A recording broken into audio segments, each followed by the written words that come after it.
aqui onde acompanhas assuntos que dizem respeito a adolescentes, jovens e a sociedade no geral, onde destacamos o uso consciente do preservativo, igualdade de género e não o consumo do álcool. Essa é a nossa cena. A vida é muito bela e temos que viver.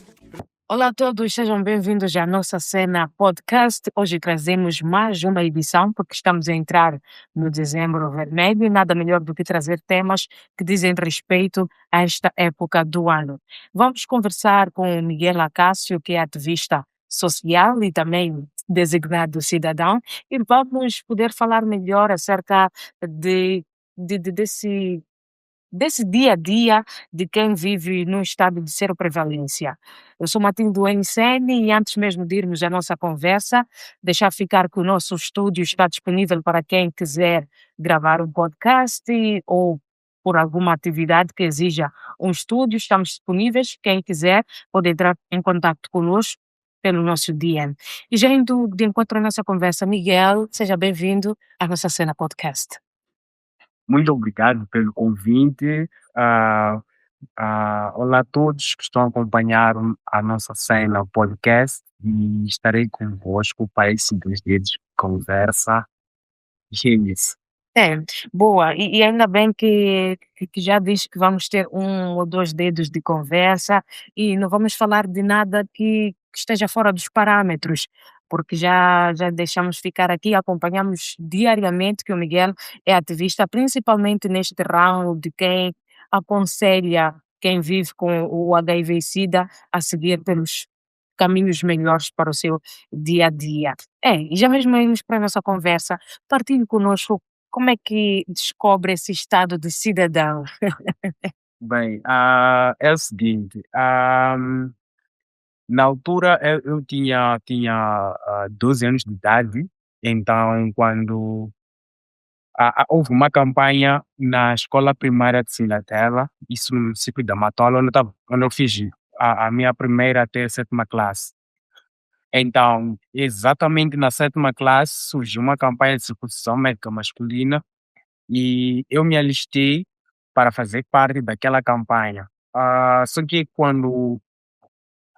depois do alistamento nós fomos para um dia seguinte, neste caso.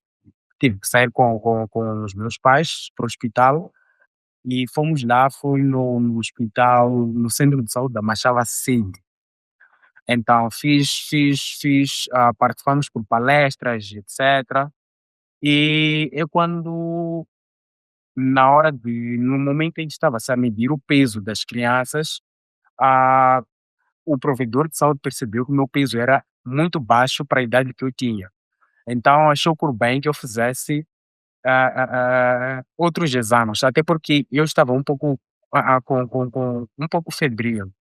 Então fiz os exames e nesses exames constou que eu tenho, ou melhor, sim, que eu tenho HIV e ironicamente aquela senhora pergunta para minha mãe: olha senhora, tu não sabes que o teu filho está doente? E minha mãe disse que sabia que eu estava doente. E eu fiquei interrogado, mas que doença vocês estão a referir? Eu andar, etc. Tudo mais. Por aí, então, prontos, doente, pediram que eu saísse para fora, etc. E foi aquilo, de repente, 1 por 2, estou a participar numa palestra que se fala sobre HIV. Na altura, eu acho que por ser um bocadinho mais jovem ou mais novo, não cheguei a dar muita atenção. E foi exatamente ali que eu descobri que estou nessa situação, em 2013. E dali para frente, como é que era, principalmente a questão da sua saúde, ainda bem que referiu o ponto de que tinha um peso baixo que levou a exames posteriores até chegar-se a este exame de que tinha a HIV/SIDA. Mas como é que era a questão da tua saúde e dali para frente, como é que foi a questão dos cuidados e principalmente já eu acredito que 12 anos depois começa a se ganhar consciência e quer se descobrir muito, mas eu tenho isto tudo bem, mas como é que eu adquiro isto? Esse é um dos dilemas até nos dias de hoje. Olha que já se passam por aí uns 11 ou 12 anos desde a descoberta do meu ser o estado. E foi extremamente difícil porque, veja tu, eu nasci no meio, eu sou o mais velho de 3 irmãos.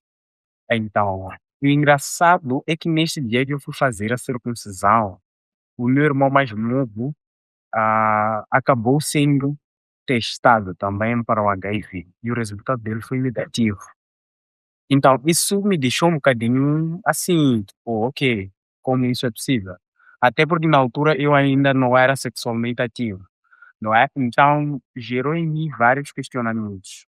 Mas por causa dos meus pais eram pessoas que não tinham abertura em falar a respeito de a, a, a, questões relacionadas à saúde sexual reprodutiva, eu acredito que é um bocadinho constrangedor. Tu estás ali a bater um papo com uma criança de 12 anos, falar sobre, pá, que tal, já tens uma pitinha. Acho que, pelo menos aqui em Moçambique, eu acho que os pais. Até Não, os dias de hoje.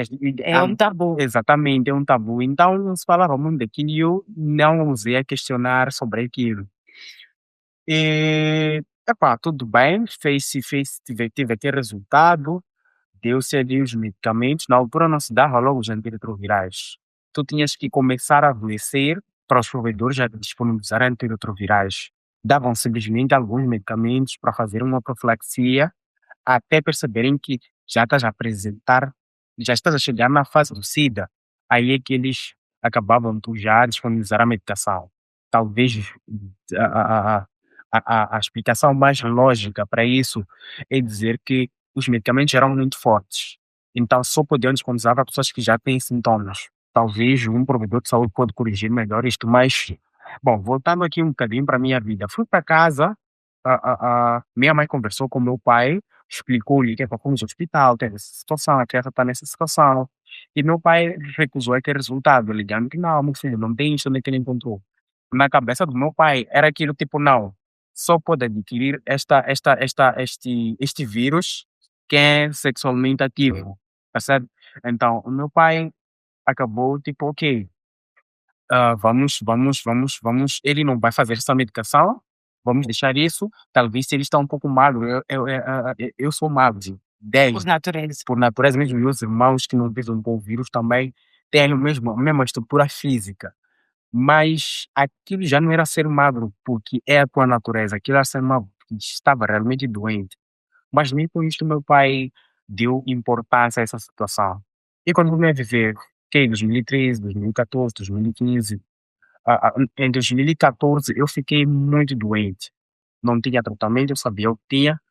Então, por causa deste problema de saúde, já que comecei a desenvolver, quero acreditar que já estava na fase do SIDA, tive que fazer, ah, fiquei internado no hospital central durante uma semana.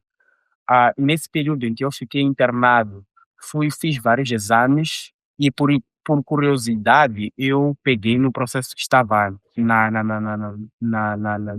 cama onde eu estava, não é? Só para dar uma olhada, perceber o que eu tinha, etc. E vi ali, já estava a sofrer de anemia, já tinha problemas com abscessos e vi ali teste para o HIV positivo, vi ali um teste para o HIV, depois um mais. Mas Deu para perceber que eu era positivo. E na escola eu já tinha uma e outra coisa em mim, porque aprendíamos um bocadinho sobre doenças sexualmente transmissíveis. Na altura chamávamos, os meus professores diziam que eram as famosas DTS, não é? Então já tinha um bocadinho assim de noção, mas ficava questionamento como é que eu contraí este vírus. E isso me fez eu me sentir diferente dos meus irmãos, até porque os meus irmãos, até nos dias de hoje que nós falamos aqui, eles continuam a ser negativos e eu continuo sendo um irmão que está a fazer o tratamento. Então, nestes pontos já havia sempre aquele questionamento aos meus pais, como é que eu tive o vírus, por que que tinha que acontecer comigo, e era difícil para aderir ao tratamento. Nesse período que eu fiquei internado, antes não tinha ainda iniciado o tratamento, iniciei tratamento em 2015, concretamente no dia 17 de dezembro de 2015, comecei a fazer o tratamento, mas a minha adesão não era muito boa. O que fazia com que a minha adesão não fosse boa? Primeiro porque me sentia excluído, porque era um irmão nessa situação.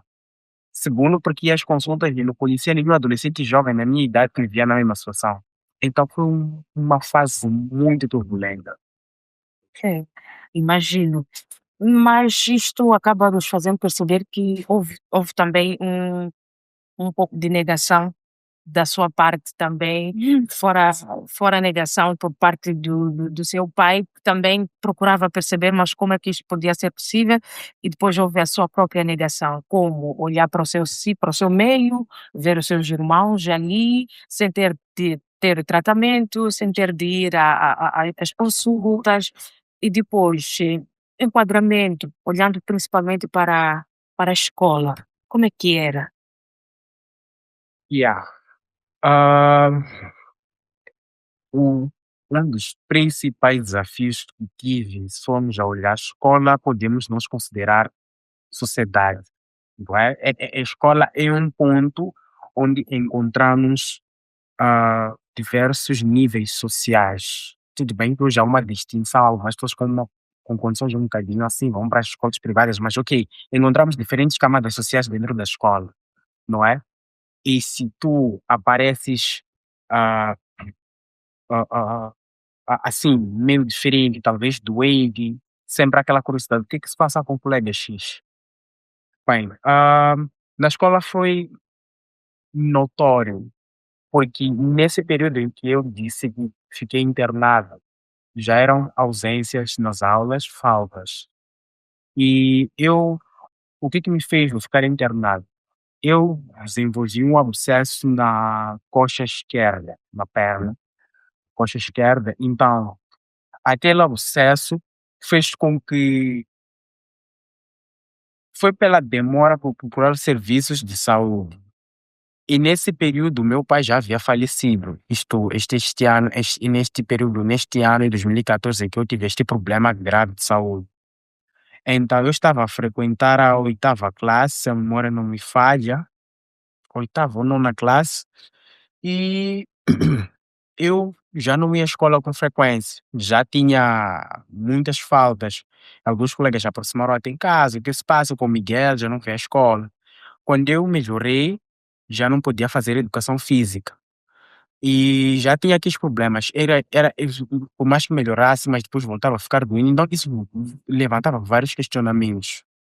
E também por causa da minha aparência física, que não era das melhores, havia uma especulação. Miguel, epá, está nessa situação, ouvimos dizer que ele tem sido, lembra daquela vez que foi para, porque nós transitamos da escola primária para a escola secundária, quais eram as mesmas pessoas, só o que mudou era as turmas, etc, mas eram os mesmos colegas. Então sempre havia, onde estávamos a estudar, tínhamos aquela cena, quando saíamos nós vivíamos numa zona, então saíamos em grupo aí para a escola, tipo era a companhia, etc, É, etc, não é? Então, somos a ver, ah, um e o outro era meu vizinho e sabia das dificuldades que eu passava em casa, como é que eu estava a viver, etc.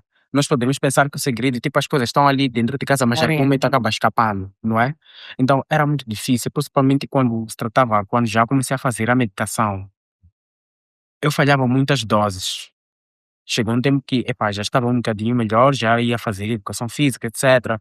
Então, se eu fosse à escola no período da manhã, tomava a medicação no período de manhã, até tentava levar os medicamentos na pasta, mas por ver pessoas ali ao meu redor e tal, tinha aquela vergonha, aquele medo, e eu não tomava os medicamentos. E havia aquelas perguntas, mas ouve lá, aqui na escola, esses todos alunos aqui, será que não tem ninguém que também faz o tratamento? Eu nunca tinha encontrado ninguém na consulta, nunca tinha visto nenhum adolescente ou jovem ou um colega. Então eu me perguntava, mas será que esses também não estão na mesma situação? Então, essa essas perguntas, essas respostas fez com que eu me comparasse, estava num período de adolescência, de transição, transformações físicas e psicológicas, a tentar me aceitar a uma certa camada social, então eu me via, por causa da minha condição, privado a muitas coisas. Eu até já tinha problema de me socializar com outras pessoas, eu era muito sozinho, porque achava que essa questão de se me sentir diferente, eu quase que não tinha assim, eu não falava. até os colegas me aproximavam, tipo, epá, Miguel, o que é que se passa? Tu estás sempre no teu cantinho, o que é que se passa? Não é? Mas porque eu só tinha em mente que talvez seja eu simplesmente a fazer o tratamento ou como alguém que vive com HIV. Então foi bastante, mas bastante difícil mesmo para poder me enquadrar a fazer amizades, me socializar, participar de mais atividades escolares dentro da escola por conta dessa situação. É, e hoje em dia és um grande ativista nesta área e tens ajudado muita gente, não só a se aceitar, assim como também famílias a aceitarem este tipo de convivência. Quando é que este jogo muda? Quando é que o cenário muda? Bem, foi uma coisa extremamente assim, eu digo que foi uma coisa, bem, eu não digo se foi bonito ou não, mas foi Foi bonito, impactante. e foi muito estranho. Eu acredito que foi por causa do like de um vizinho que fez com que eu chegasse ou fizesse ou chegasse a esse patamar que estou hoje na área do ativismo. Eu lembro que recebi um convite de uma mana querida para fazer parte de um grupo de ativistas numa unidade sanitária. Então, quando eu recebi o convite, fui para lá e ela explicou e disse: Olha, Miguel, tu tens o que vais fazer aqui, como és um jovem que vive nessa situação, tens que contar para outros adolescentes e jovens, convencer-eles a fazer o tratamento, a se aceitarem, esses problemas todos. Eu, ok, aceito esse desafio. Isso já é no momento em que eu já tinha superado os meus traumas e já tinha também uma boa adesão, tinha já até a minha carga viral, o meu resultado de carga viral era muito boa, não é? Então, eu aceitei este desafio. E quando aceito este desafio, fui conhecendo vários adolescentes e jovens que aproximavam. Hoje em dia, nas unidades sanitárias, existe uma porta, um setor conhecido como SAG. Não sei se já ouviu falar do É, SAG. isso. Ok? Então, o SAG é um lugar apropriado para adolescentes e jovens. Então, o Miguel estava sempre lá na porta daquela unidade sanitária, no SAG, e tinha que receber todos os adolescentes que vinham para levantar os seus medicamentos, seus comprimidos, seus repousados, assim nós chamamos, não é? E eu estava lá, então ia conversando um e outro, ouvindo a história dele, como é que está a passar. Então tínhamos aqueles adolescentes que viviam com problemas de adesão por vários fatores.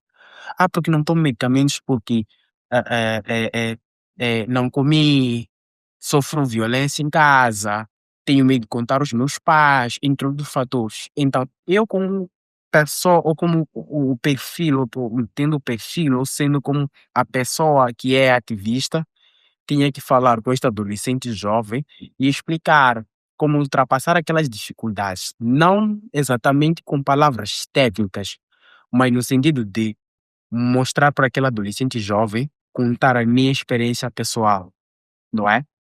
E com base nisso, eu fiquei curioso.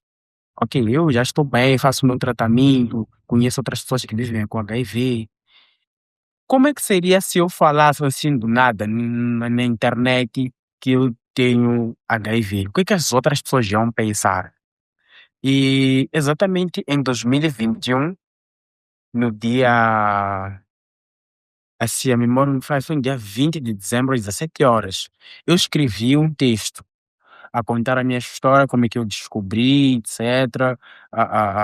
E pronto, no final eu assinei ali, tipo, olha, se quiser me julgar, és livre para fazer isso, Uhum. mas isso não vai mudar nada na minha vida, etc.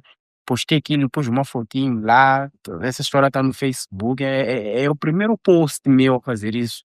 Não postei lá e depois de eu postar, desliguei dados móveis, desliguei a conexão com a internet. Eu fiquei Era das vezes exatamente, eu fiquei com um bocadinho de medo. Então, voltamos a um bocadinho, eu disse que foi graças ao like de um vizinho. vizinho. O que acontece? Eu voltei a restabelecer a conexão com a internet, entrei no Facebook para ir ver lá. Eu já ia com a intenção de apagar o post. Só que já tinha entrado o primeiro like e era do vizinho. Eu conhecia o jovem, era uma pessoa que muito próxima, conversávamos, etc.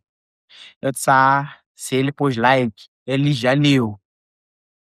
E sabe, o mais incrível é que ele não tinha lido aquele texto. Ele só viu o post de Miguel, pôs like, só isso. Só. Mas ele me disse isso já depois. Já meu vizinho viu, não tenho como apagar, vou deixar assim, me mostrando, já fez screenshot. Voltei novamente a ficar offline. Só que quando volto a ficar online uns 10 minutos depois, vi que aquele post teve muitos likes, muitas partilhas, vários comentários. De repente no DM era cheio de respostas, pois de perguntas, mensagens. E eu fiquei assim, tipo, como é então? E pronto, passou aquilo. Só que eu, para mim, a minha ideia era fazer aquele post e acabou. Não queria estar nessa intenção de estar a postar vídeo, não só quer falar sobre seropositividade, etc, etc, etc.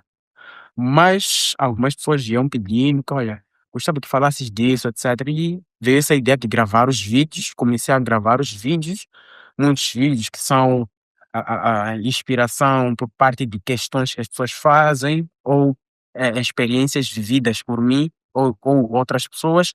Acabei conciliando estes conteúdos, criando vídeos e postando nas plataformas. E foi mais ou menos assim como surgiu que até nos dias de hoje tenho continuado a fazer estes posts nas redes sociais. Eu tenho de saudar muito a sua memória, porque é muito boa. 17 de dezembro começou já a seguir Sim, com o tratamento sim. e 20 de dezembro fez um post. Post, sim. E tem uma coisa com dezembro que é muito boa. Estranhamente, pode-se pensar que é uma coisa programada, mas não, são coincidências. Não foi nada programado. Nesse 20 de dezembro, antes, a foto que eu postei tinha se feito antes, quando, nesse tempo que eu fazia esse trabalho de ativismo na Unidade Sanitária, fez-se geralmente no mês de dezembro, é muito comum ver os colegas no trabalho a organizar amigo oculto, etc. Então procuram um sítio para ir comemorar, e abrir os presentes, e foi nesse período. Fui com os meus colegas comemorar o amigo oculto, então fez ali as fotos e pronto, com base naquelas fotos eu acabei, tipo, vi foi uma coincidência, posso assim dizer. Muito boa. Mas, Miguel, esta, esta atividade tem também o seu lado obscuro, o lado das sombras. E nós acompanhamos um pouco disso porque vai partilhando também nas suas redes sociais a questão da estigmatização. Quer partilhar conosco um pouco disto e como é que acaba deixando, mas olha, é o problema da pessoa, eu não tenho nada a ver com isto. Bem, é eu acho que é a natureza humana, ah, nós como pessoas temos um certo tipo de temos como disse, lado obscuro, ok? A parte negativa que nós temos é termos inveja. Nós seres humanos temos inveja. Até eu, Miguel, tenho inveja.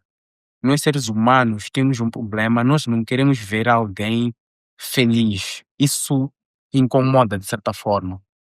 Nós podemos fingir que gostamos, não sei o quê, da felicidade dos outros, mas sempre em nosso coração sempre há aquela tendência tipo, olha, bem que podia ser eu, por que que tem que ser aquela pessoa? Principalmente nos dias de hoje, que a tendência das pessoas é tudo o que acontece na vida deles postar nas redes sociais. Hoje em dia tem essa competitividade. Estamos a postar tudo. Então, por detrás, sempre há alguém que acha que, epá, deveria ser eu no lugar daquela pessoa. Não só dizer que é o meu caso, que as pessoas dizem, deveria ser no lugar dele, tendo aquela doença ou aquele vírus, etc. Mas, ah, há pessoas que têm habilidades muito boas para desmerecer ou desqualificar, denigrir ou rebaixar uma pessoa. Digo isso porque já recebi vários comentários negativos que em algum momento já me fizeram pensar em cancelar, parar mesmo de fazer os posts, parar de falar deste assunto. Mas é um assunto que envolve a muita gente. Só em Moçambique estamos a falar das, das estatísticas mais recentes, que existem mais de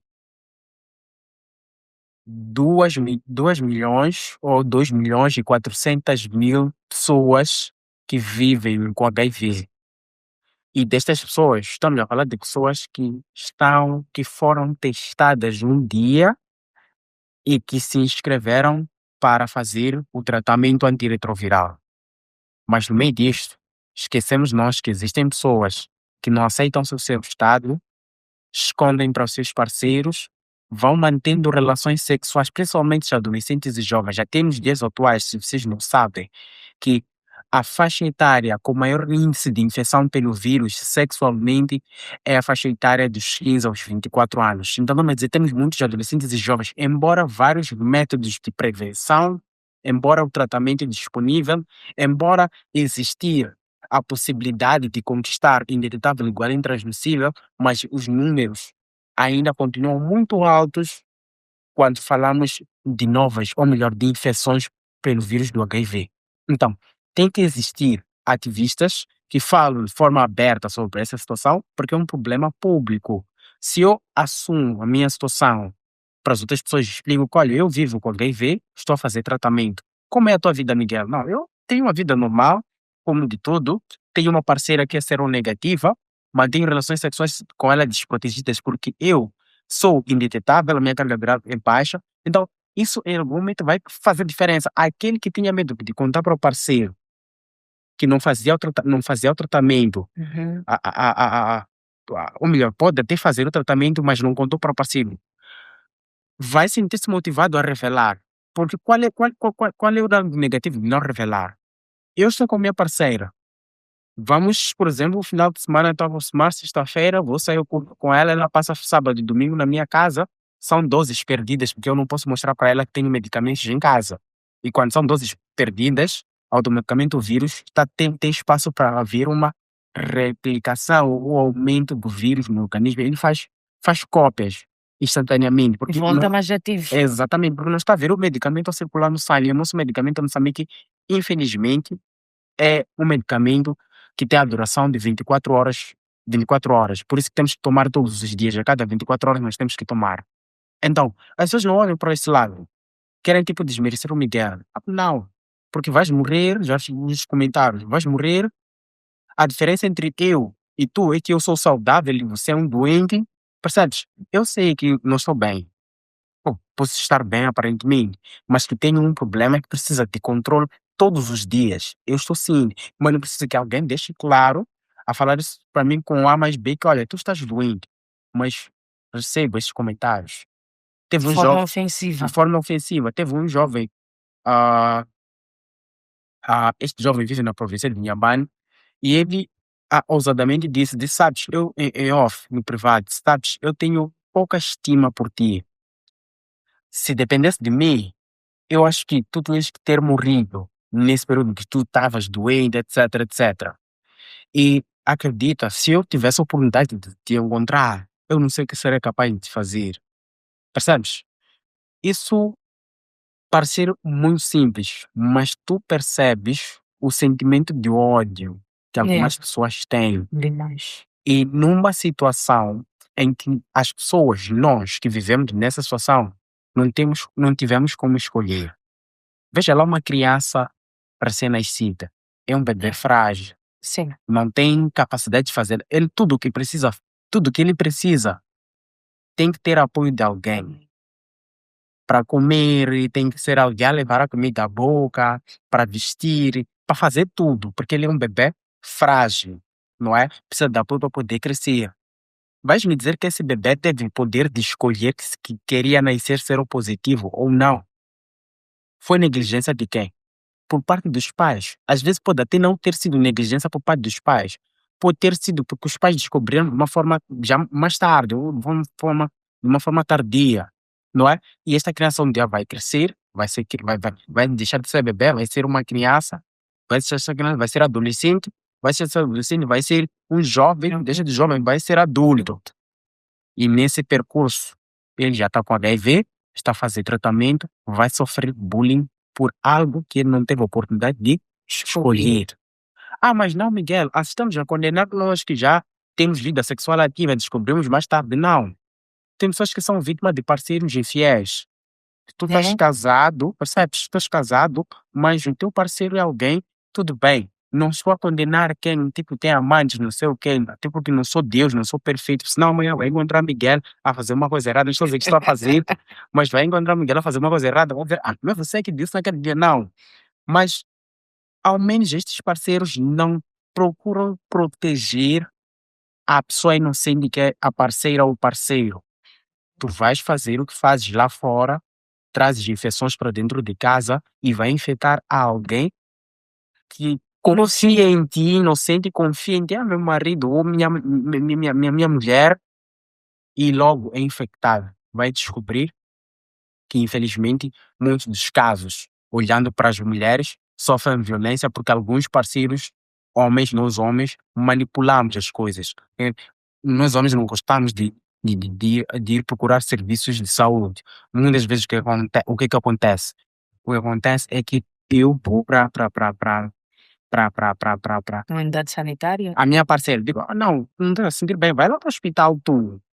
Só que a mulher vai para o hospital, faz um teste, dá positivo. Quando vem contar o marido me diz. A história muda. Eu não sei que trouxe. Ex- Eu não tenho. Percebes? É. Percebes? Então a mulher vai sofrer de violência psicológica. Isso acontece também com os homens. Não estou só a defender as mulheres, com os homens também acontece. Então, todos os níveis acontece. Então, essas pessoas vão adquirir, este vai sofrer bullying por algo que não escolheu ter. Que infelizmente foi talvez negligência ou infidelidade de alguém, não é? E existem questões de acidentes também. Já vi casos de pessoas que trabalham com pacientes seropositivos, no uso de seringa, e teve uma exposição que infelizmente acabou se tornando estar naquela situação. Não é culpa dela, foi um descuido, isso é normal, todo mundo tem acidentes, percebe? Então, mas algumas pessoas não têm a capacidade, eu não sei se não pensam nisso, pensam como se fosse, não, eles aqui escolheram, então nessa situação escolheram. É. Então, a gente sofre isso. Eu passo por isso todos os dias, mas muitas vezes, antes até que tentava, tipo, querer justificar, mas agora passei a ignorar estes comentários, eu percebi que não há perfeição nos seres humanos, bullying vamos sofrer a todos os níveis. Se és acima do peso, vai sofrer bullying. Se és muito magro, sofres bullying. Se és muito escuro, vai sofrer bullying. Se és muito claro, és albino. É. De qualquer forma, você vai sofrer Verdade. bullying, porque vão rir alguma coisa, vamos ver. Mas há uma coisa que tem que ficar claro aqui: nenhum ser humano é perfeito. É, a questão de, principalmente, deixou ficar um ponto muito claro aqui, que é o das relações sexuais. É possível manter relações sexuais com o seu parceiro ou parceira caso esteja em estado indetectável. Um ponto muito, muito importante, porque como é que se chega a este estado indetectável? Primeiro, Ok? Bem, indetetável. Hum, ahm, esta questão é muito técnica, porque em termos normais tinha de ser um provedor formado na área para poder claro, explicar, mas fazendo assim um breve resumo, inevitável chega-se a esta condição, a esta fase, quando uma pessoa como o Miguel, que vive com HIV, faz o tratamento, toma os medicamentos na hora certa, vai às consultas, tem aqueles exames de rotina certinhos, ele segue esta toda a rotina que é recomendada pelo provedor de saúde. Então, esta toma regular dos medicamentos, sem falha nas doses, faz com que o vírus ele possa adormecer. Não estamos curados. O vírus simplesmente ele adormece. Não fica tão baixo, alguns que não conseguem adormecer, eles escondem-se por causa da presença de medicamentos no sangue. Quando em Moçambique, atualmente, a cada 6 meses, talvez tenha mudado o protocolo, mas a atualização que eu tenho, ou melhor, a informação que eu tenho, até então, a cada 6 meses fazemos um exame de carga viral. Tu vais ao hospital depois de 6 meses, vais fazer, o provedor ou o técnico do laboratório tira sangue e base nesse sangue vão fazer alguns exames, que o exame especificamente é o exame de carga viral, para ver a quantidade de vírus que a pessoa tem no sangue, não é? Então, com base neste exame de carga viral, muitas vezes nossos resultados já vêm impressos. Então recebemos ali escrito na parte do resultado indetetável. Quer dizer o quê? Que esta máquina responsável por processar o sangue e detectar o vírus não consegue detectar nenhum vírus no sangue. Logo, ele diz indetetável. Tipo, dá o resultado indetetável porque ele está a localizar o vírus. Mas isso só acontece se toma o medicamento bem, todos os dias, certinhos, e também vai às consultas, etc. Agora, para quem não tem boa adesão, infelizmente não vai chegar a essa condição de indetetável, não é? E um ponto importante na condição de indetetável é que se eu vou me relacionar sexualmente com alguém que não tem HIV, eu tenho HIV e está no indetetável, esta pessoa não corre risco de ser infectado pelo vírus. Essa é a explicação mais simples e mais clara que eu tive por parte do meu provedor, e é por essa razão que hoje em dia existem casais serodiscordantes, um é positivo, outro é negativo, costumam ter muitas das vezes filhos seronegativos. Existem casos de os pais ou o casal ser seropositivo, mas terem filhos seronegativos por causa da toma certa dos medicamentos e estarem na condição indetetável. Boa. Enquanto falava, veio-me aqui uma frase que uma amiga minha gosta muito de dizer, que é: não vai chegar para todos. Então, o estado indetectável não vai chegar para todos, Não vai chegar. vai chegar só para os que seguem à risca a toma Exatamente. dos medicamentos. Exato. Altamente. E há também a questão de se ter os próprios filhos. É possível ter filhos HIV negativos, mesmo que o casal seja seropositivo ou serodiscordante? Sim, sim, sim, bem possível. Com base nesse estado de indetetável, como expliquei há pouco, as crianças nascem seronegativas. Atenção, não é automático, tipo, ok, eu sou indetetável, manter-se Oh. engravida e pronto, o filho já sabe. Não. Aqui é importante que os pais, mesmo no período de gravidez, a mãe, enquanto está naquele período gestacional, possa garantir a toma correta dos medicamentos. Após a criança nascer, os provedores de saúde costumam a fazer um segmento. É uma profilaxia que o bebê faz até aos 1 ano e 8 meses. Faz nesse período, ele vai fazer 3 exames. Mas isso é um tema um bocadinho mais já, né, mais profundo, mas é o que acontece, se os 3 testes forem negativos, conclui-se que o bebê é negativo. Aí não existe probabilidade do bebê ter HIV. Talvez pode contrair quando crescer e começar a ir, enfim, Já. já for adulto. Mas há outros métodos de se apagar o HIV fora a Claro. própria relação Claro. sexual. Por que que eu defendo muito a relação sexual? Sabe, em Moçambique pode até existir casos de infecção por objetos perfluorocortantes, transmissão vertical, mas a principal forma de transmissão do vírus HIV é sexual. Ninguém gosta de usar preservativo. A maior parte, principalmente adolescentes e jovens, Timoídas. tá a ver essa situação. Yeah? Então, é mais ou menos por aí, a todos os níveis, mesmo aquelas mulheres que fazem, que são trabalhadoras de sexo, às vezes movidas pelo dinheiro, acabam, elas até têm a iniciativa, tipo, pá, tens que usar preservativo, né? Mas apanha um que é remetente, tipo, não quer preservativo, o que que ele faz? Aumenta o budget. Ok, pediste 200, vou te dar mais 200, não quero usar preservativo. Então, quando mais dinheiro, aí já não há proteção. É onde Então, vive o perigo. exatamente. Então, a maior via de transmissão aqui em Moçambique, pelo menos dá para perceber, é sexual. Existe outros meios, mas é sexual. E estamos no mês de dezembro, no mês da luta contra o HIV/SIDA, já 1 de dezembro, que é o próprio dia que já dá início a estas comemorações. Há uma mensagem especial que queira deixar ficar para quem nos acompanha?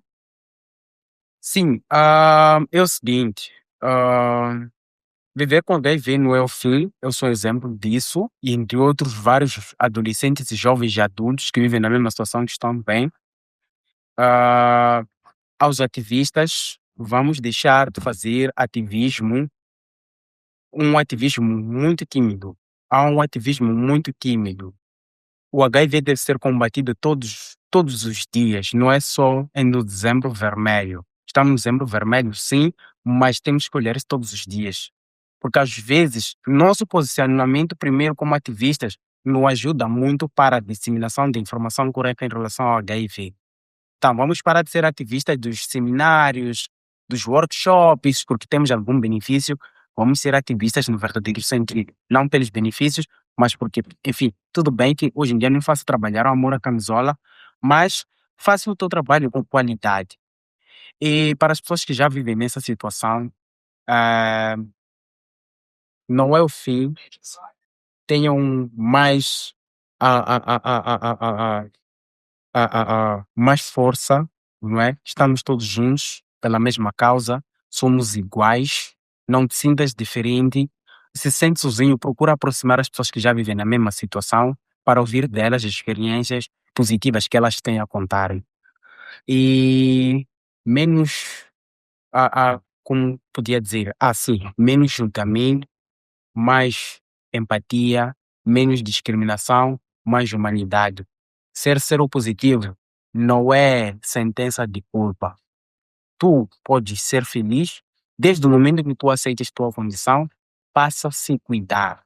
Vamos parar de ser mimosos, porque tem alguns, porque estão nessa situação, já passam a vida toda a chorar, porque não sei o quê. Olha, em algum momento, o problema tens que saber que é teu, esse vírus está no teu corpo. Se você não se cuidar, nós vamos continuar vivos numa boa, dançar, estamos aqui no December Time, vamos aqui, são bebidas de carne, nós vamos continuar a consumir e você já estará no caixão uma coisa que você deveria ter feito, deveria ter garantido sozinho, que é tomar medicação. Isso falo muito porque existem algumas pessoas que levam a medicação, vai guardar embaixo da cama, tudo bem, não te tira o direito de se sentires deprimido, de sentires para baixo, mas tens que perceber que a responsabilidade de cuidar da saúde é especificamente e inteiramente tua. Miguel, quero agradecer imensamente por ter aceito o convite e por termos podido conversar um pouco à volta deste tema e também das nuances que rondam à volta do mesmo. Esperamos poder contar consigo para próximas vezes. Não tem problema, agradeço pelo convite e pela oportunidade. Não esqueçam também de seguir Miguel Acácio em todas as plataformas, Facebook, Instagram e TikTok. Miguel Acácio, pesquisa lá, vai ver os vídeos. Estão acessíveis para serem baixados no TikTok e postar no status do teu WhatsApp pode fazer a diferença para a vida de alguém que esteja a precisar ver essas mensagens de motivação.